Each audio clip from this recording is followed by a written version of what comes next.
Welcome to Connect with Rohan De Alwis, brought to you by Satyajit Creations in London. In this program, I will be talking to the President of the Association of Professional Sri Lankans in the UK.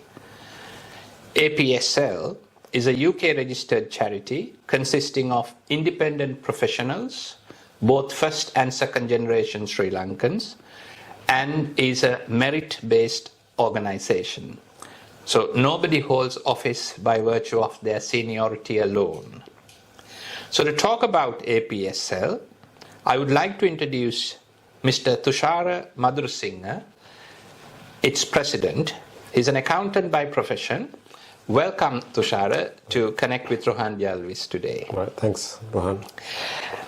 Thushara, walk us through your journey at APSL from the day you joined APSL to the day you became the president. Sure, Rohan. Okay, so I think me joining APSL was quite by chance because one of my classmates, Suraj Vijayendra, he was one of APSL's former presidents. I happened to connect with him. So this was back in 2007, 2008. Right. And then I connected with him. He said, you know, we've got a group of professionals. Why don't you come down to London and have attend a few meetings? And I said, yeah, okay, I'll come and meet you. Yeah. So were you based outside of London? Yeah, yes. Well, we were based in West Midlands at the time. Oh, West Midlands, so Birmingham. So I would make the 100-mile journey from Birmingham to London just to attend this 2-hour meeting at the High Commission. Now that's a commitment, right? That was a commitment, yes. I wanted to see my friend and I also wanted to see who was he getting up to. So then and that's when I thought, you know, this association of professionals seemed to be doing quite a lot of stuff. I sat through a few meetings, sat in the back benches, and that's how I got involved. So from about 2006, 2007, having joined APSL, how did you work your way up so to basically, become the president? So by profession, I'm a chartered management accountant, and so Suraj was the treasurer at that time. And I remember, so I started helping him out. And after a year or two, they created an assistant treasurer post. So that was interesting. So then I, hands-on, got involved in the association. So you worked my way up. So I was assistant treasurer for about 2 years. After that, when Suraj was promoted, I was made treasurer. And then I think I was treasurer for about 3 years. And then I started handing over my work to other people below me. And then I was made vice president of the association. So when you say below you, APSL has a good turnover of people within, not turnover going outside of the association. So the number of young professionals coming in is quite a good number, and then they take on responsibilities. That's how you. That's right, because the committee is about 20 odd people. So you've got the people who got various professions, backgrounds, doctors, lawyers, accountants, etc. So it was time for me to hand over the ropes to the current treasurer. And then I was made vice president. And so, that's how I work my way up, and it's been a journey. It's been a journey. I think that's the important thing in a professional association.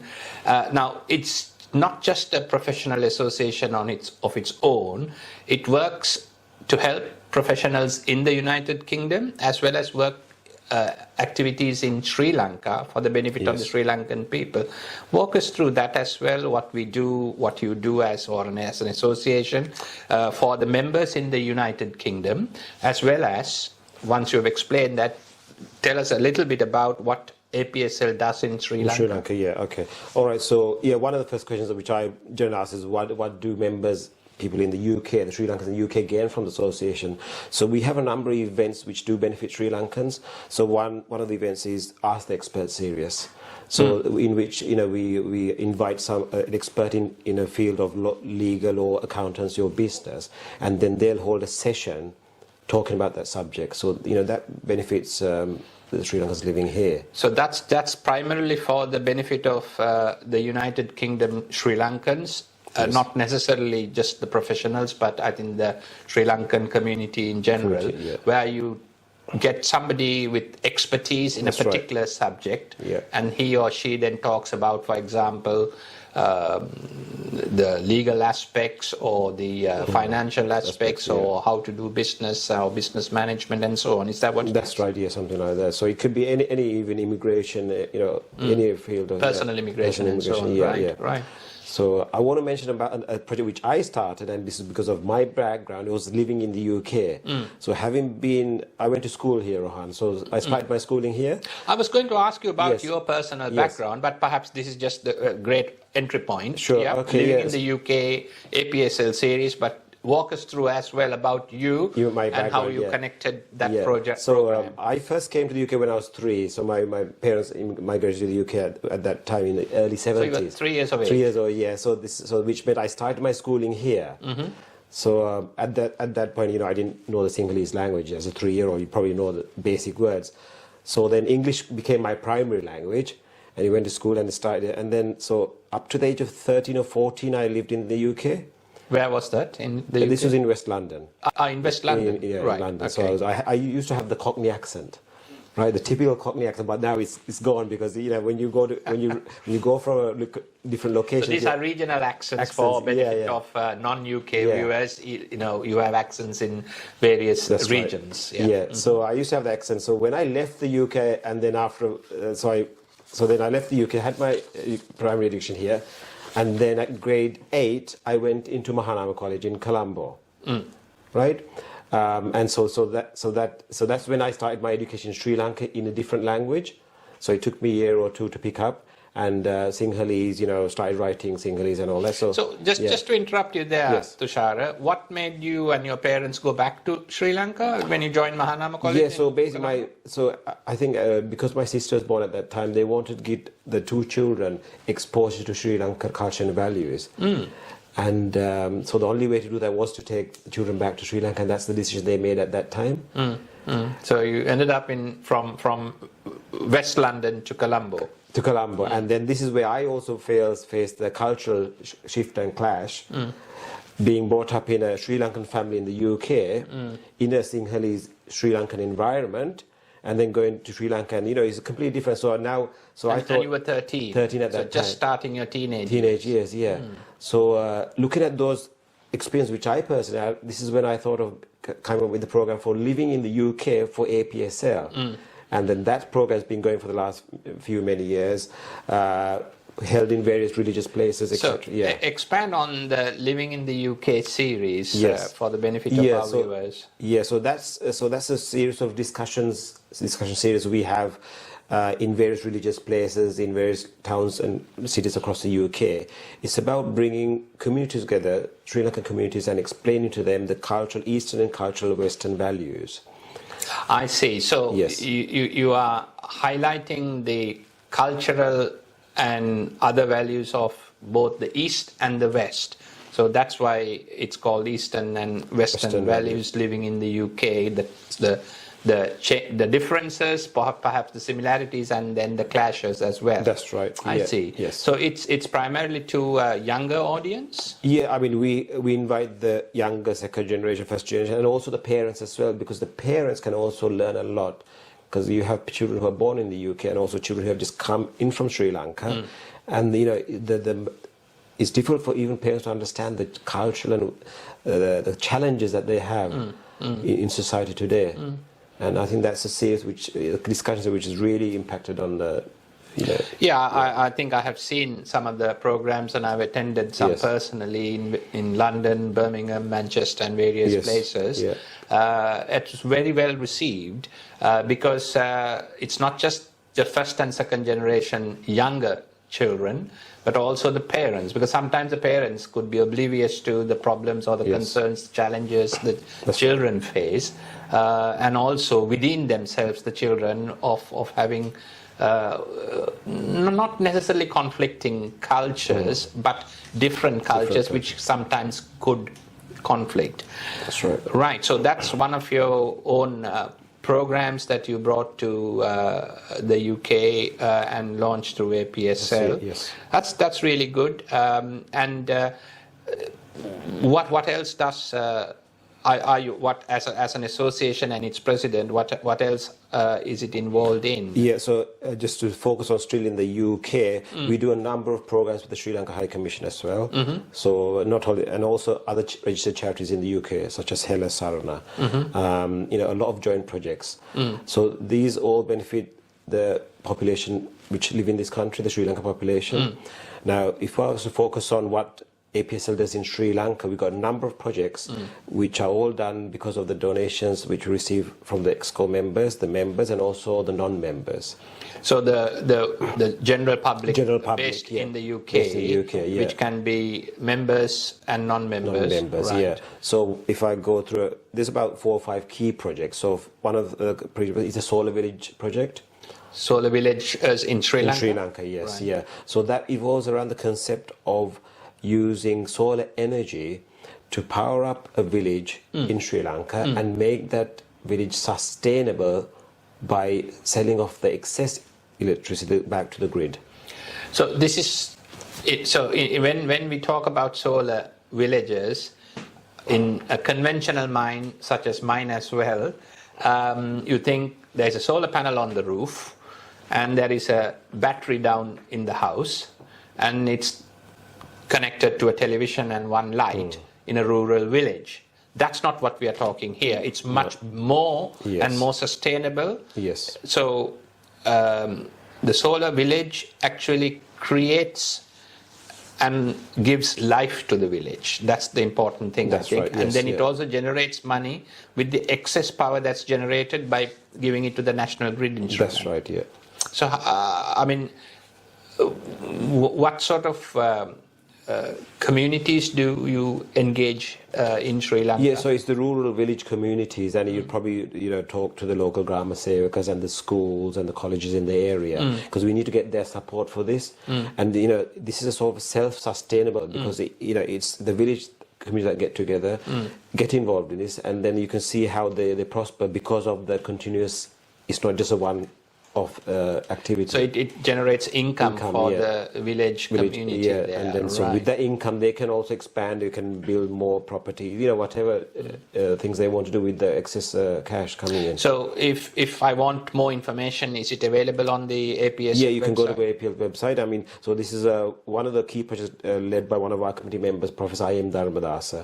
Professor Dharmadasa was also APSL past president, and so he's sort of key guru in this field, so you can email him or come onto our website and find more information for everyone else out there. Right, so that's really good to hear. What else do you do as an associate in Sri Lanka? Another key project is the student scholarship scheme. Scholarships for children. Scholarships. So this is so one thing is important about this scholarship is this is given to students which are not only of financial need, but they also have to be talented. So it's a talent-based scholarship scheme. So not just because the family would need cash. So it's a financial commitment, monthly commitment we give to students, school-going children from ages 5 to 16, 17 years old. So this is like from what I call grade 1 to A-levels. Yes, that's from grade 1 to A-levels. Right.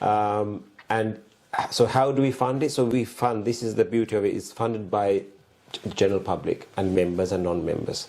So it's entirely run by donations, and this is So tell me, I mean, you highlighted APSL funding activities based by those who are in the UK. What are the incentives of making donations to APSL? I mean, I'm looking at the selfish aspects rather than selfless giving aspects.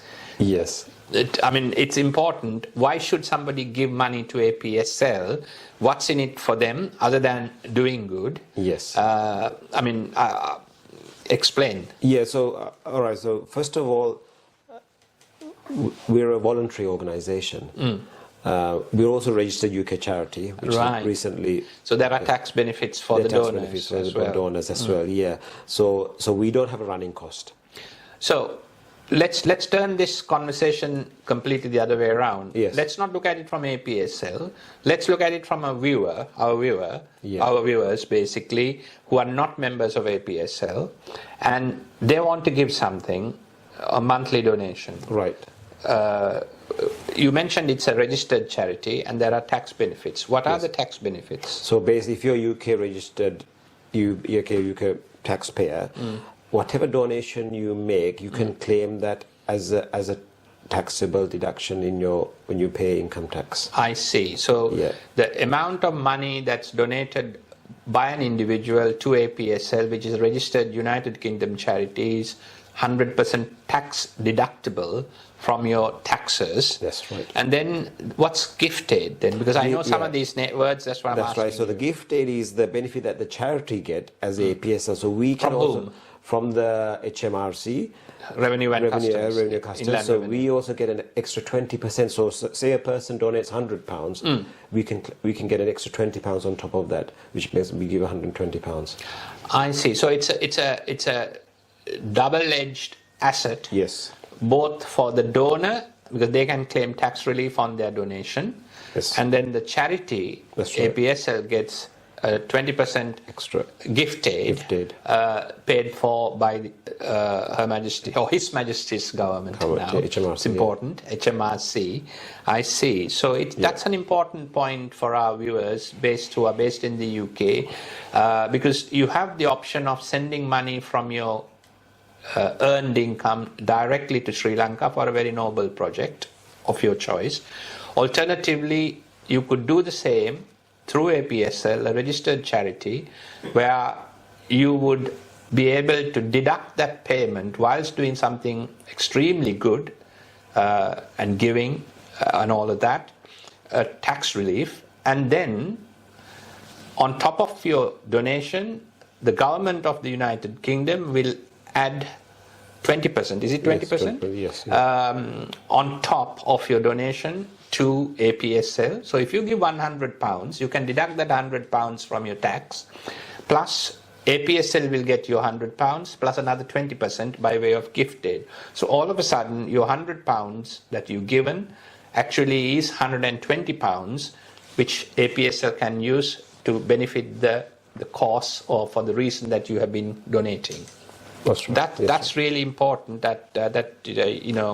I wanted to double check that with you about the gift aid, because you're an accountant by profession, and of course the president of APSL. Now, a much talked about topic is reconciliation within the Sri Lankan community in the UK. What is We Sri Lanka, your project? Yeah, so We Sri Lanka is basically our project leader was Gihanta Jayasinghe, and there's a committee of members, few people who are involved in the project, and it's about reconciliation activities within the Sri Lankan community in the UK. So to do that, we've had a series of seminars.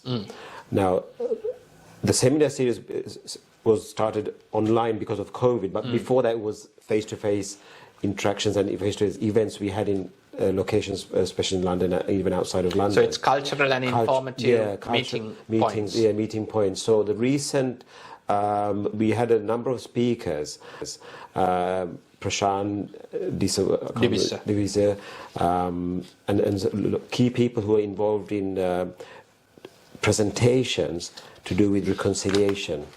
And that really helped the communities in the UK as well as in Sri Lanka as well, because of COVID it was done through Zoom or Microsoft Teams. So we had a worldwide audience, and so those kind of series reflections are really important and useful. Yes, because I did watch the last Zoom We Sri Lanka event that connected up not just within the United Kingdom, but I think there were many Sri Lankans based in Sri Lanka, the United States. And I think the United Arab Emirates Dubai, as well, from a number of Sri Lankans there. That's right. And possibly Hong Kong. I think there are a couple of members over there as well. So I think that was really a good sort of a meeting point of all our communities together, with the true intent of being Sri Lankans rather than the ethnicities that we all belong to in Sri Lanka. Right, that's good. Just going back on donations to APSL, we spoke about individuals. How about businesses giving money? What are the advantages? If I run a business in the UK, what's the benefit of a business giving money to APSL, registered charity? Yes, so even in that case, there is a tax benefit for the organization, for the business. APSL may not get a significant amount of gifted for that, but the organization that donates the company, so if you have a company X Limited can make a donation of £1,000, and then there's a percentage of tax relief that the company will get. So off the top of my head, I'm not exactly sure of the actual percentage, but there is a tax benefit for the business that donates. I think, yeah. So the business can deduct any contributions it makes to United Kingdom registered charities. I think that's the important bit. I don't want to dwell too much about making donations because this is not a fundraising program. This is to talk to Thushara Madurasinghe, the president of the Association of Professional Sri Lankans in the UK, and it's more to understand who you are, what you do, your background, and also about APSL. Right, Thushara. Now, what's your current, outside of APSL, I know you said you're an accountant. Yes. What are you employed, self-employed, or what? Tell us a little bit about you. Yeah, so if I just go into my background, I'm a chartered management accountant, so CIMA qualified. Chartered management accountancy, right. But ironically, I don't work in accountancy, right? So because I did my first degree at Peradeniya University in BSc Agriculture. Right. And then that was in Sri Lanka, and then I came to the UK and did my master's in business administration. So hold on, let me run this by. So you were at Peradeniya University doing your BSc in agriculture. Science, came over to the UK, and then you did your MBA. Master of Business Administration. Right. Yes, I see. So what made you change careers or your training? Interesting. A lot of people ask me that question. You did an agriculture degree, what are you doing now? So because I did my management accountancy, I thought to do something in the business related side. And that's what, so my CIMA plus my MBA took me into the business sort of area of my work. So, the CIMA. So therefore that currently, so I'm currently a business manager at the Department of Health and Social Care, DHSC. I see. So this is a civil service role. So you're still based, you're in the business sector, business manager. Business management sector, yes, Nothing to do with agriculture science. But it has something to do with your accounting. That's right, accountancy and MBA business qualification, yes. So I'm attached to the Department of Health and Social Care there. So what's the message that you can give to our young viewers? Maybe they're in their O-levels, A-levels, and possibly doing their first degree at university, whether they're in the UK or elsewhere. Because a lot of Sri Lankans, many Sri Lankans based in Sri Lanka do CIMA, C-I-M-A, in follow 8. So is it a good stepping stone doing a basic qualification such as CIMA and then come over to another country and then look at what's relevant? Yeah, I mean, looking at my personal experience, the more you diversify yourself, the more opportunities that will come your way. So, you know, I did my first degree in a particular subject, and then I diversified in different areas. So I still have the opportunity to probably get an agriculture-related job. So this is why I think, you know, for any students who are currently doing O-levels, A-levels, think about that. You know, see what multiple opportunities will come up here. That's the marketability of the candidate. Because gone are the days, I think, in this modern world where you qualified in a certain area and you stick to that the rest of your life. Because it's an adaptable, fast-changing world, and I think you're a classic case in point where you have been able to change and adapt rather than adopt to changing needs of a fluid economy. That's right. Yes, that's really good. Really good. Okay, so APSL president, does he go on forever? Is it a lifetime presidency or is there a term? There is a term, so it's an evolving sort of role. So every 2 years or so, the president and secretary, they change alternately. Yeah. Well, why does that happen at APS? Because I've seen a lot of many associations where you have lifetime presidents and they never change and they don't want to change. But APSL, I see a different culture. Can you explain that? Why is it? It's a really positive thing, because when you look at the past president of APSL, each and every person has contributed differently to the organization and have different styles of leadership. And I think that's what's brought APSL to where it is today, giving the opportunity for different individuals to take up the post and then come and create various new projects. And I've done quite a few new things, and currently one new thing is pending as well, and we'll see how that goes. I can go into detail about the new project which we did recently. But what's that? That was a Walk for Lanka project, so that's interesting. It's a sponsored walk we did, so this was something completely new. I didn't know anything about it. One of our members came up to me and said, Thushara, I'd like to organise a sponsored walk. I said, okay, let's talk. And then met up with this member subsequently. And, we raised just over £10,000 from that walk. It was held last 2 months ago in a nice rural location in Oxfordshire. Had 100 plus people turn up, and it was... So people did sponsored walks. It's a sponsored walk, yes. Sponsored walks by a number of people and teams. Yes. And you raised 10,000 odd pounds. Yes, yeah. So the fundraising was done up to the date of the event, and even after the walk, donations keep rolling in, and that's the beauty of it. Yes. So, what are you going to use that money for? So that particular money was in aid of the crisis sort of situation we had in Sri Lanka, and now obviously the crisis hopefully is improving.